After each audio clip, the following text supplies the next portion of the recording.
Chapter 28. Only Charlie Left. "Which room shall it be next?" said Mr. Wonka as he turned away and darted into the elevator. "Come on, hurry up. We must get going. And how many children are there left now?"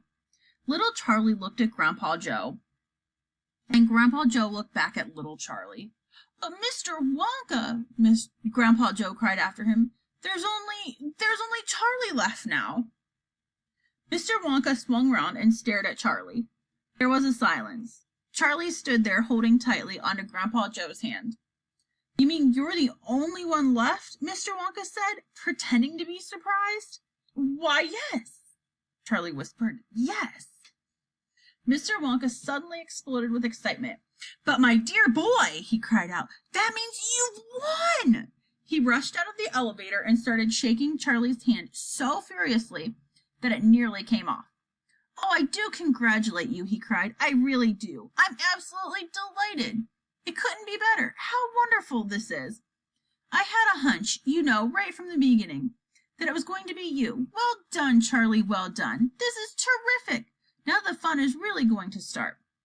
But we mustn't dilly, we mustn't dally. There's even less time to lose now than there was before. We have an enormous number of things to do before the day is out. Just think of the arrangements that have to be made, and the people that we have to fetch. But luckily for us, we have this great glass elevator to speed things up. Jump in, my dear Charlie, jump in. You too, Grandpa Joe, sir. No, after you. That's the way. Now then, this time I shall choose the button we are going to press." Mr. Wonka's bright twinkling blue eyes rested for a moment on Charlie's face. Something crazy is going to happen now, Charlie thought, but he wasn't frightened. He wasn't even nervous. He was just terrifically excited, and so was Grandpa Joe. The old man's face was shining with excitement as he watched every move that Mr. Wonka made. Mr. Wonka was reaching for a button high up on the glass ceiling of the elevator.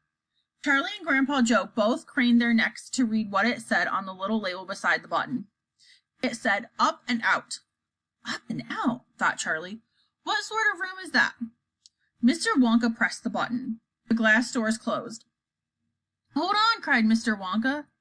Then wham! The elevator shot straight up like a rocket. Sorry, guys.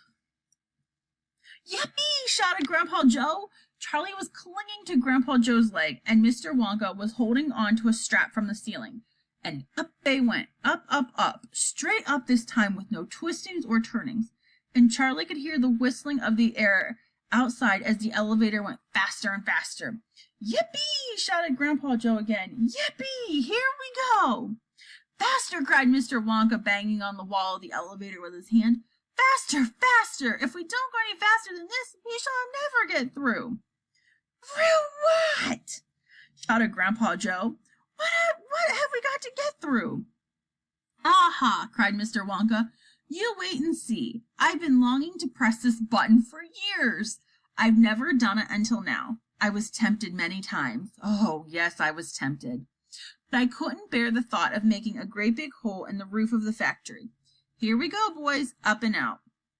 "But you don't mean," shouted Grandpa Joe, "you don't really mean that this elevator—" "Oh, yes, I do," answered Mr. Wonka. "You wait and see. Up and out." But it's made of glass," shouted Grandpa Joe. "It'll break into a million pieces." "I suppose it might," said Mr. Wonka, cheerful as ever, "but it's pretty thick glass, all the same."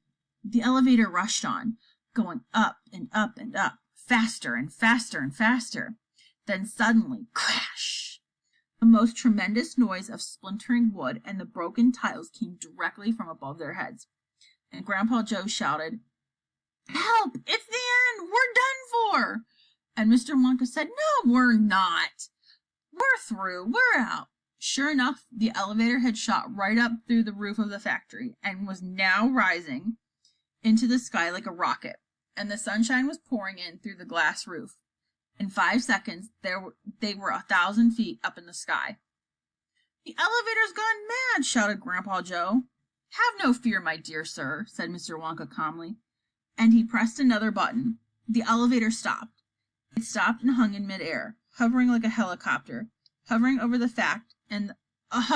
factory. over the very town itself, which lay spread out below them like a picture postcard. Looking down through the glass floor on which he was standing, Charlie could see the small, faraway houses and the streets and the snow that lay thick over everything. It was an eerie and frightening feeling to be standing on clear glass high up in the sky. It made you feel that you weren't standing on anything at all. "Are we all right?" cried Grandpa Joe. "How does this thing stay up?" "Candy power," said Mr. Wonka. 1,000,000 candy power.